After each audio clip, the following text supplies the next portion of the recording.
Welcome to the weigh-in. Myself, Andrew Buntiff. Joining me today, we have Steve. What should I call it? Steve, the Rocky Roach. Rocky Roach. And today we're joined with another guest today. We have a George Davey. How's it going, my man? You cool? You right, Andrew? You right, Steve? Yeah, I'm good, thank you. How are you guys doing? Good, I think. We're doing well. We're keeping well. Bit peeved that someone's come on here and topped my boxing name. G-Force, man. That's quite a nickname. Where'd you get that from, bro? How'd you get George G-Force? That's good, man. My very good friend, Dean Sheriff, he's the owner of Empire Pro Tapes, and he came up with it. Yeah, do you know what? He came up to me and said, I've got a good name for you. I was like, go on then, hit me up. He said, G-Force. I was like, you know what? I don't mind. That's a good name. Yeah. I think I'll have I liked it. I thought it was catchy. When I read it, I was like, that's different. That's different. Yeah. Definitely good stuff. Yeah, how's it going for you, mate? Yeah, good. Like I said, I just training at the minute, just keeping fit, and hopefully we have that fight news very soon. Good stuff. But let's take it back to your last fight. It seemed like a little lifetime ago. So in terms of the pandemic, you know, the we're in a very, very crazy scenario right now. So let's take it back to your last fight, and where now. I mean, how are things? Since my last fight, I think that was around 5-6 months ago, I believe. Which I won my last fight. You know, brilliant. I was itching to get back out, but then another lockdown happened, didn't it? December, I believe. So I went to Lanzarote for 2 weeks, and I ended up staying out there for a month, just because I thought Don't blame you. I'm better off. Yeah, don't blame you as well. Yeah. But just trained over there, you know, spent time with the family because that's where they live. Just enjoyed myself, and yeah, I'm back. I've been back now for a good month. I'm just itching to get back in that ring. Mm-hmm. Now let's touch on that, because I know you're from Yorkshire, right? You're a Yorkshire boy. Yeah. York. But you're raised in Lanzarote. Yeah, so born in York, and my parents moved to Lanzarote when I think I was about 10 months old, I believe. Okay. Roughly, and yeah, I grew up out there. 17 years I lived out there, and then moved back here to try and pursue my boxing career. Okay, so are you like Ryan Garcia, who can't speak a word of Spanish, or are you fluent? No, I can speak Spanish. Good stuff. And Steve, how about yourself? Because I mean, Steve and I are good schoolmates. We done German in school, and I couldn't speak a word of German now. But Steve, how about yourself? You bilingual? Do you know what? I've drawn a blank. I live in Thailand, so I can do hello in Thai. So what the crap? So yeah, that's what I'll draw on, I think. No, that's pretty cool. How long did you live out there for? I'm still here. I'm doing this podcast from Thailand, man. From currently in really? Bangkok. Yeah, man. Oh, I'm jealous.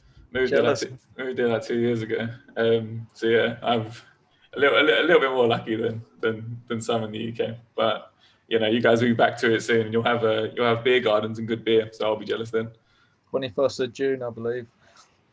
He's cutting down the date. No one's got it calendared or anything. What I want to know, George, obviously, is when you're going to be fighting next. So we'll look forward to hearing some fight news. But let's just start. I mean, George, you're definitely tipped as someone with huge potential. I know Frank Warren's been talking you up there. So for the benefit of the boxing community who haven't quite seen you in action before, how would you describe your boxing style? I'd say quite elusive. You know, I like to bob and weave, make a miss, and a counter puncher. But I can also, if it gets rough, I can also fight. In terms of, from looking at you, like your jab seems to be your main weapon, George. Like you've got an amazing jab, and you sort of. It seems like you've done a lot of work on your jab. Is that something that you've been working on since you transitioned to being a pro, or was that always there in the amateurs? It's always been there.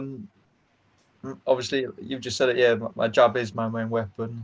You know, you set them up, and a good jab can just throw you off. Obviously, definitely, yeah. Like Lyndon Arthur, he can win his fights on just a solid jab, which shows a lot. But yeah, I've always worked on it, and as a pro, I think it's something you should work on even more. It's interesting. Is there any fighters that you sort of base that on? Is there any fighters that you like to watch that you sort of that you think, oh, like that's the style to kind of emulate? Is there anyone you look up to like that? Yeah, growing up, it was Muhammad Ali, Floyd Mayweather, and Sugar Ray Leonard. Those were the three. Nice. And getting older, I've just watched everyone else as well. There's a really good one at the minute, Caleb Plant. I like to watch a lot of him. Nice. And they've all just got really good jabs. Really good. Yeah, that is true. Yeah. But especially Lyndon Arthur, I was really impressed with him in his last performance against Anthony Yard. His jab is it's phenomenal. Yeah, we're a big fan of him on the show, He's- aren't we? And like he showed in that fight, he didn't barely throw a right hand, and he showed like the power of a jab against someone as good as Anthony Yard. Just something as simple as a good jab can take you all the way to a big win, and people are talking about him for world titles now. You can definitely win a fight on just a jab, but it's a lot harder. But he made that fight, fairly easy just on his jab. Yeah, 100%. Yeah. And you're fighting at 154 right now. Yeah, 154. So that's a light middleweight, and we're just cruising around that weight. I mean, we might try and make welterweight if it goes well in camp, and if it goes well, we might try and stick at that weight. We'll see. Yeah. I was gonna ask you if this was the division that you tend to sort of mix in with the big boys, because there's certainly some big names in that division. There's some very big names, but I can also handle myself at the bigger weights as an amateur. There was miscommunication, and I was meant to be fighting at welterweight, which was 69. But I was told I'm allowed to be 69.5. So I weighed in at 69.5 and said, no, you have to fight in at middleweight now, which was 75. I was like, bloody hell. I'm either out of the tournament or I fight at 75. So I ended up winning the tournament. I can hold my own with them. But light middleweight, that's just perfect for me at the minute. But if I can move down, I'll try and move down. Yeah. You talk about your amateur career. You had like you came over and you did some real good stuff in the amateurs, man. When you came to back to the UK, you got 2 Haringey Box Cups. Yeah, so I came over at 17. Yeah. Start fighting under Henry Wharton and his amateur gym. Yeah, he got me 50 fights. I won Haringey twice. The Northern belt, the Yorkshire belt. I fought for the English one. I won the English eliminator for the English belt, but I never got called in for the final, which was fairly annoying. I won Eindhoven. Who was the main boy that year that they didn't invite you to be there to fight for them for the English title? Who are they trying to keep you away from? I boxed a guy called Casey Brown. He was a good lad, and I heard a lot about him. I thought, he's keen. This was for the eliminator, and he boxed Harris Akbar as well, I remember, and he boxed really well against Harris Akbar. So I thought, right, this is going to be a good scrap. I've got to be up for it, and I boxed really well. I actually outboxed him. Yeah. And all the GB lads were there watching because it was like a dinner show. Yeah. Okay. And that was the eliminator. And so I was like buzzing. I was like, right, I'm in the final now. I'm going to win the belt. Then they never called me up for it. And I think this Casey Brown, who I beat, fought in the final. So I think he took my spot, which is very unusual. But it's what it is. Very diplomatic there, George. Oh, it's funny. You always hear these stories about boxing where miscommunication, or you don't get the call up, or things don't always go your way. No, I'd say it's quite political as boxing. If they don't like you, that's it. You haven't got a chance. Well, it's good you're here on the way in. So just give us an insight into the life of a pro boxer. I mean, our audience, and there's a lot of kick fitters, people like myself who like to do a few bags in the garden, but we haven't got the skill set like yourself. But just give us an insight into what it takes to be a pro boxer in terms of your regime, going for your runs, your diet. Yeah, obviously a lot of dedication.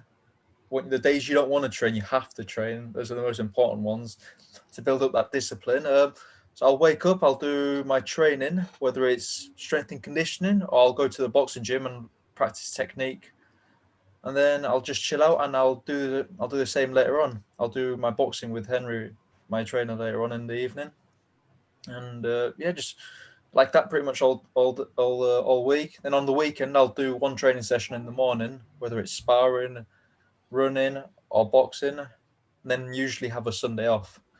But it can differ a bit. Sometimes I have the Saturday off and train the Sunday, and just you've got to eat quite clean, pretty much. You'll have a little treat here and there, but eat clean, train, eat, sleep, boxing, pretty much. That's my life. It's not exciting. What have you found really like the main differences between the amateur game and the program, and sort of transition there? What do you think to be the main differences? As an amateur, you're always trying to stay at a bottom weight to try and fight at that weight. But as a pro, you can not. I wouldn't say blow up and put loads of weight on, but you can walk around a bit more comfortably. And then Yeah. put weight. Is that Obviously, you have because to train. is that What's that, because sorry? you've got like your fights are more scheduled in the pro game, whereas in the amateurs it's more consistent. You've got to be sort of on the weight for tournaments Yeah. more consistently. I've had a fight 4 days notice. I've had a fight 2 days notice before. I think I just broke my jaw as an amateur. I won the Eindhoven Box Cup, and I was in the final against the number one in the country. He's number one Dutch. This Yeah. lad was, and I boxed him in the second. This was the second round. He broke my jaw, and I beat him. Beat him in the third round, and I got the win. Then I had to heal my jaw for 4 months after that because he broke my jaw. Yeah. Then I got a call 4 months later. I got a call like within a week's notice of a fight. This was for the English belt, and so you could get a fight. You could get a fight 4 days notice, so you have to always kind of keep your weight down. You don't want to be going in the saunas, Yeah, not at all. But the difference is, basically with the amateurs, you can afford to lose a fight here and there and learn from it.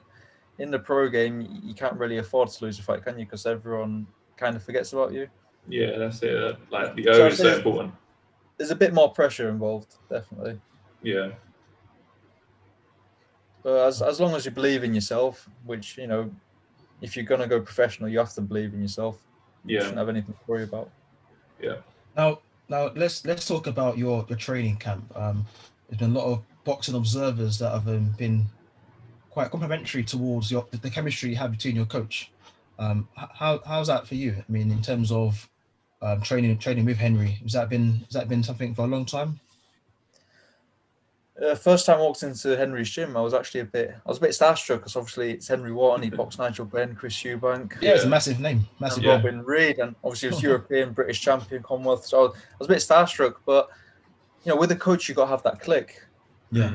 And if you don't have that, I could go with Freddie Roach, and if we don't have that click, I'm not going to become a really good fighter. But me and Henry, we've got a really good connection. We have a laugh in the gym. He tells me what I do wrong, what I do right, and when he explains stuff, he goes into intense detail.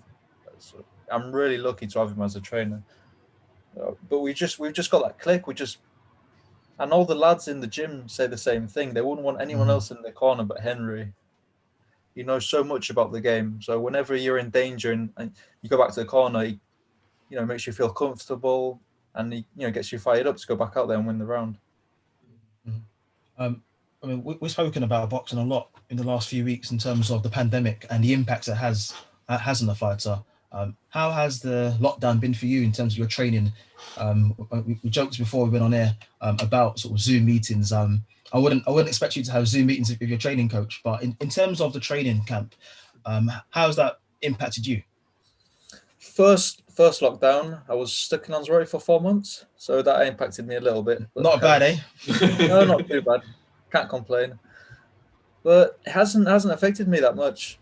Still go to the gym, and that's my life pretty much. Go to the gym, go home, chill out, and as long as I can still go boxing, it doesn't affect me too much. I don't really drink, so I don't go to the pubs, which are closed anyway. So it hasn't affected me that much. Apart from maybe you can't go traveling, so I can't go maybe an hour away to go for a run on a big hill. Apart from that, it's pretty normal to me. And also, sorry, go on. sorry, I was just going to ask. Go on. Sorry. You go. I think there's a delayed reaction on this Zoom. This is Zoom, mate. It's the new world, so don't worry about it. There's no rules here, man. We're the way in, man. We just go with it. So. Well, God, over to you, George. The floor's yours. Yeah. But yeah, but with the pandemic, the only thing that affects me more than anything is the fans at the fights. That's the only thing. But training, no, it doesn't affect me at all. How's getting sparring at the minute? Like getting sparring partners come in, or are you traveling somewhere to go to spar? Has that aspect changed, or is it there's still healthy amount in the gym? No, you can still go and spar because obviously it's part of your job. Yeah. So we get lads come down. We go to them sparring, which I prefer, to be honest. I feel like you're a bit more on edge when you go to someone's gym. Yeah. The only thing is you can't spar any amateurs, and there's actually quite a few good amateurs that you can spar. Yeah. but you can still get plenty of pro sparring. Oh, okay. Right. Yeah. So George, you mentioned a minute ago about fighting with no fans. I know in your fight in September it was an empty arena. What's it like fighting with no fans? Because I know you yourself carry a big following, and it's a massive contrast to your debut, which was a Warrington card. Yeah, big contrast. The complete opposite. Complete. Because I mean, let's be real here. Josh has probably the biggest fan base in the country. Oh, for real. Yeah, that debut, that was unbelievable. I could not have asked for a better debut. 500 fans there, 11,000 people in total. And then going to fighting with 0 people, well, apart from Frank. Frank stay in the corner. But no, I enjoyed both experiences. The first one was more adrenaline rushed. Mm-hmm. You got everyone there cheering you on. You want to make a statement. And then on that third one, I felt like there was no pressure because there was no crowds there. So they both had their pros and cons. But I enjoyed both experiences, and I'd do them both again. Steve, I want to ask you. I mean, we've seen a lot of fighters there who were the favourites to win a fight, but during this new world here, where there's no atmosphere, they've come unstuck. Do you feel that's a massive impact? Oh, no doubt. It's like bound to happen, isn't it? You saw Josh Warrington sort of trying to G himself up at the weigh-in because he seemed to be lacking something. You saw doing his lead chants and stuff. And then obviously you got sort of he had an off night. I think some of that could be put down to that, and you see it all the time. And then also maybe away fighters, they're not as intimidated coming into that kind of environment, I would say. So they're kind of a little bit more relaxed, and they're kind of going to perform to a different. It's definitely the 12th man, as they say in football. It's definitely a big thing. I agree with that. Let's stick with. Yeah, George. Let's stick with Warrington. I know he's a fellow Yorkshire lad there. Lost his last fight against Lara. Were you surprised by this? I mean, just let me give us your take on that fight. I was surprised. Josh has been smashing it, hasn't he? He was undefeated. He was world champion. You'd think he was going to win, but yeah, the first time he fights with no crowd and he gets beat, maybe he needs a crowd there to give him that buzz. Who knows? Maybe it was an off night, or maybe the guy was too good for him. I don't know, but he didn't seem right though, and I think he could right his wrong, definitely. And where does he go from here? I think rematch. I think he wants the rematch as well, and if he wants it, I think he'll do it and he'll win. Yeah, I think it was. The only thing is he was struggling every time. He was getting caught, and he said the lad could hit. So maybe if he tries not to get involved with him, I don't know, whatever his trainers think he needs to do right, but I reckon he'll right his wrong. Yeah, I think it was a combination of it wasn't the right opponent. If it just say that was Frampton or that was Valdez in the opposite corner, I think you would have seen a very different Warrington. But because it was a name that we weren't all familiar with, just he wasn't the most prestigious guy from Mexico, etc. And then no fans. There's a couple of things happened there. Whereas I think now he knows Lara. When he comes back next time, I think he'll have that bit between his teeth, and hopefully there'll be 11,000 fans with George on the undercard. Fingers crossed. Fingers crossed. Hopefully you on the undercard, maybe. Yeah. Fingers crossed. That'd be very nice. The only thing is he's gone to Matchroom now, so that's the only thing. Sticky.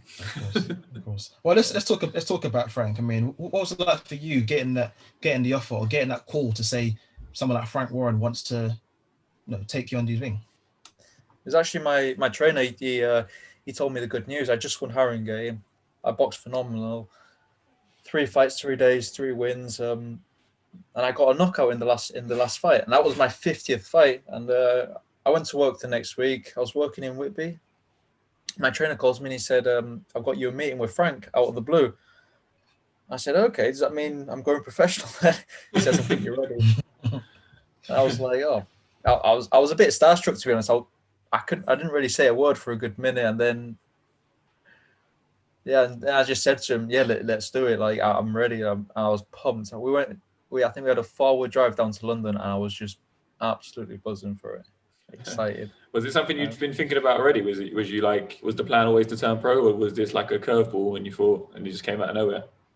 No, well, we had plans to do 2 more tournaments, one in Portugal in November, won it the Eindhoven, that box cup again, that back in October, and I think maybe Sweden in December. So we had 3 box cups planned, and then maybe go professional. Or, you know, if another fight lined up, we'll do that. So, you know, maybe go professional in the next 6 months, year. But then that happened, and I couldn't really say no to it. I couldn't say no to Frank Warren. Going pro has been a dream. I think everything happened at the right time, because as soon as I had 2 fights, coronavirus happened. So I think everything's happened for a reason. Yeah, probably it must have given you a little bit more time in the gym as well to sort of adapt and learn sort of the pro game as well. So maybe it's a little bit of a blessing in disguise. Sort of you can do some learning in the gym away from the lights for a bit. That's exactly how I've looked at it. Is there's a bit more time to learn new things. Yeah, the Haringey Box Cup's a good one to win as well, because like you're in a esteemed company with Chris Eubank, Anthony Yard won that tournament. I think O'Hara Davis won it as well. So like it's Anthony a good. Joshua won that one. Nick Adams. Yeah. So it's a good one to win to sort of get your name out there, and it's well publicized. Yeah, you always go into it like a bit on edge, thinking it's going to be good lads there. I think there was a lad from Cuba even. He didn't turn out to be that good. I think he got beat. But you just get Cuban name is just. It was more the name, wasn't it? Yeah. I was going to say, as soon as you think, a lad from Cuba, you must think they're really good, because they're usually the best amateurs. But exactly. It couldn't have been that good. Mate, if you're an amateur boxer from Cuba and you're not very good, you got to give it up.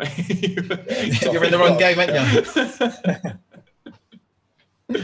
But is there do you feel there's a lot of fighters there who tend to rush into the pro game and probably could serve a bit more time in the amateur ranks to sort of fine tune their techniques? Yeah, definitely. I reckon more so now as well. Everyone's thinking, coronavirus, I'll jump in as a pro. I've got one friend actually. I won't say his name, but he wants to turn professional. He's only 18. And I'm just thinking, no, stay as an amateur for like till you're 20, 21, 22, just learn your trade and then go professional. Yeah. I think as soon as you've had like a good amount of fights, you've learned from them, you're at a good age, then you can go professional. As long as you've improved a lot. But yeah, it's not worth rushing into, because you'll 100% get beat. Yeah. While we're here. Go on. Sorry, Andy. So, Steve, I was going to say, while we're here, I'm sure Steve can ask the same question there. What's your take and view on sort of YouTubers and sort of influencers taking out the gloves? You've seen the likes of Logan Paul there, who's trending now in the sort of boxing circuit. What's your thoughts on these guys who haven't got that boxing background? They've got a massive following on social media, and they've in some way taken the limelight from guys from like yourself. Is that me or Steve? Sorry. Yeah, that's you. I was going to ask you. Oh, sorry. I thought you were asking Steve for some reason. Yeah, I think there's a lot of money involved, so that's obviously the number one reason why they're doing it. But I think if they're passionate about boxing, they should definitely give it a go. And if they can make some money, good on them, fair play. But as long as they're not disrespecting it, like this Jake Paul, he's calling out McGregor and Floyd or whoever else, and I find that a bit disrespectful. His brother's fighting, isn't he? Sorry, his brother. Yeah, Logan's fighting. You get these guys that are like maybe 20-0 or 21 and a couple losses that have boxed really hard, and they deserve the chance. But instead, this guy that's like, what is he? Is he one loss? Yeah, you think he's had one actual pro fight. So he fought that KSI bloke twice. One was in like a white collar type deal, and one was in an actual like pro sort of license fight, which he lost and he drew. So yeah. So people like that, they don't deserve the chance to box someone like Floyd. What I don't understand as well is like Logan Paul is 200 pounds and Floyd is 150 soaking wet. So what is 50 pounds size difference? Yeah, it's a big size difference there. So still beating though. Yeah, of course you will, but it's just a circus act really at this stage. I was going to ask about so you were saying about amateurs crossing over too early. What's your opinion on a pro career? So last week we had Josh Kelly, and it came out after Tony Jeffries, a bronze medalist for Team GB previously, said that he felt that Josh Kelly was maybe rushed a little bit. European title in his 12th fight. Was he brought along right? Do you hold the same kind of beliefs with the pro game? Do you think you should just get going with it, or was it 20 for learning, 20 for earning, as the old saying? I think, you know, only some people can be rushed. Like Josh Taylor, he's been rushed, but he's handled it really well, obviously. Yeah. What is he, world champion in his, what was it, 15th fight? Yeah, something like that, I think. And But then all that like tough learning fights as well. So he fought O'Hara Davis. yeah, He fought a whole host of good fighters like from the offski. You know, same with Joe Joyce as well. Joe Joyce turned pro against with a winning record fighter, and then like was fighting while he was still in single digits, fighting guys who fought for world titles. They're the kind of anomaly that I think. You know, not some people can do it. Like obviously Lomachenko as well. I think didn't he box for a world title in his second or third fight? Second fight, dropped a split decision, then came back and won it in his third fight against like an actual seasoned world champion, like a proper world champion. Yeah. So some people can definitely do it, but with Josh Kelly, he had that draw, didn't he, in Madison Square Garden? Yeah, he did. Yeah. Against Ray Robinson, of all people. Yeah. And now he's gone on to like fight for a European not long after. So I think that was definitely rushed. Yeah. So I think he can still come back from that loss, though. 100%. He's still young. You know, yeah, I think you're exactly right there, George. I think that it comes down to the fighter in front of you, and the team has to make these decisions. But you know, so that's, I guess that adds to why you have such faith in your team, because they're making such important decisions. You know, for this career that you get really one crack at, and you can't really afford too many mistakes. Exactly, you want to do it right. Even if that means taking a year of learning or 2 years of learning fights, you know, because obviously it's boring, you know, waiting and getting the experience in, but it pays off at the end of the day. Yeah, this is exactly it. Like you think of some fighters who've had criticism for that. Joe Calzaghe got a lot of criticism for that, but you know, when we look back on Joe Calzaghe's career now, you can't argue with the way he did it. So do you know what I mean? So it's, I guess every fight is different, and it's just you've got to find your way, I guess. Exactly, yeah. George, just looking at your division, firstly on the domestic scene, who are the names that you're kind of looking at and saying, you know what, I want your space. I wouldn't mind taking you on in the near future. There's a lot of good lads. Domestically, there's names that are coming to me right now. There's Hamza Shiraz. You know, I think he's WBO Intercontinental or European champion. He's a really good lad. There's Troy Williamson, Ted Cheeseman, Nancy Fowler. There's a lot of good lads. I would not mind fighting them in the future. I'd love that for sure. I'm looking more. I don't know if I'm jumping the gun a bit. I'm looking past them. I'm looking world title. I'm looking at Jamel Charlo. That's my next question, mate. That's my next question. So you're definitely on the right page, and that's what we love. We want to see that confidence there in a fighter who's, you know, he's saying, yep, I've got my eye on the domestic scene there, but I want the Charlos. I want the big names. I mean, so yeah, you mentioned Charlo. Is he the kind of caliber of fighter that you wouldn't mind taking on one day in Madison Square Gardens or the MGM? I'd love to fight him. I've just got this image in my head of me fighting him, and I feel like it's going to come true one of these days. I know you haven't taken any of the, like, you know, maybe an easier fighter, more well-known fighter. You've taken probably the most difficult fighter on the world level, who's probably not the most known. The fighter that no one else wants to fight right now. George the says, unified champion, back. I can beat him, you know. George says that's a bit of me. What about Canelo? You want me calling that Canelo, George? You want me saying, you know, finishing up and shouting at his name? Yeah, I'll move up to super middleweight and I'll fight Canelo as well. I'm sure we can get him down to middleweight, meet in the middle. Yeah, meet him in the middle. Canelo, he's the man at the minute, and I don't think many people can beat him. Oh, for Is real? he pound for pound a minute? Do you think it's pound for pound? I think so, yeah. I mean, pound for pound is such a hard one to put, but I think pound for pound, there's Terence Crawford, Canelo, Tyson Fury, and I don't know, maybe Teofimo or Tank, but I think Canelo's definitely pound for pound. I think with the pound for pound rating list, they favour fighters who have moved through the divisions. So there's kind of like, that's kind of the ideal. And if you think of it in that way, Canelo's gone from welterweight, which he didn't win a title at welterweight, but he started there. Then light, middle, super middle, light, heavy. So he's done, like, you know, quite a lot of things. But that's quite, you know, to even be mentioned, he's obviously up there. He's probably top 3 on everyone's list, regardless. So, you know, he's unbelievable. He's had one loss, and that was against Floyd, and I think he's learned so much from that. And ever since that loss, he's just unbeatable. That's a very good point, George. I think that like he was a different fighter when he came back. There's kind of two points in his career, isn't there? There's kind of he was a boy up to the Floyd fight. He came out of the Floyd fight, and man, like the loss Floyd was took him to school. Floyd was his teacher. Quite literally. But I guess that's it. And he learned, yeah. 100%. So and he actually does the same defense as Floyd now. So he 100% learned from that fight, which is a very smart fighter for someone to do that. That's exactly it. He said you sort of taken like the best of that Mexican style that he had coming up. So you had that kind of coming forward, slipping on the spot sort of style.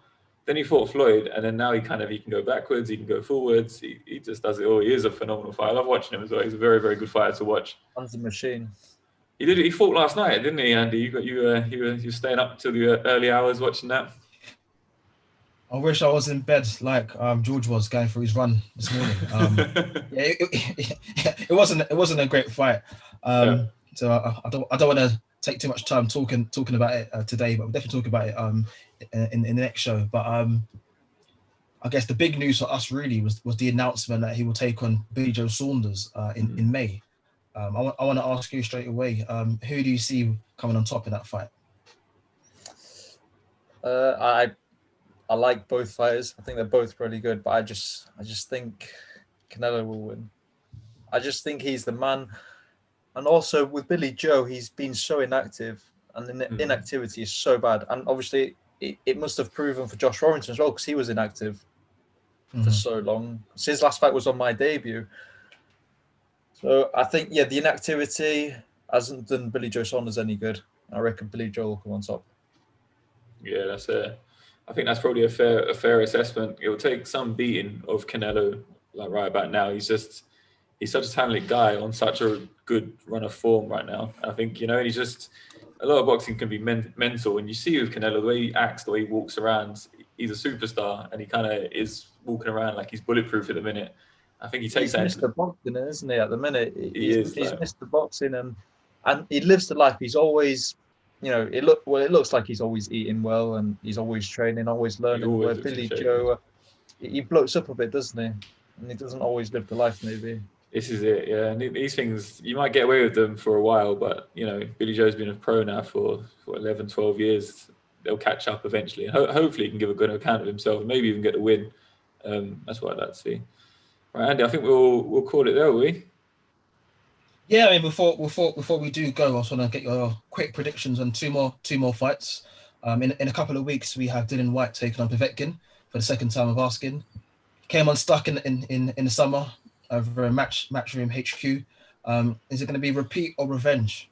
I reckon revenge. I'd like to see a revenge. I like Povetkin. I think he's amazing. He's doing really well at his age to still be fighting. I just feel like Dillian White, I think he took his eye off the ball slightly.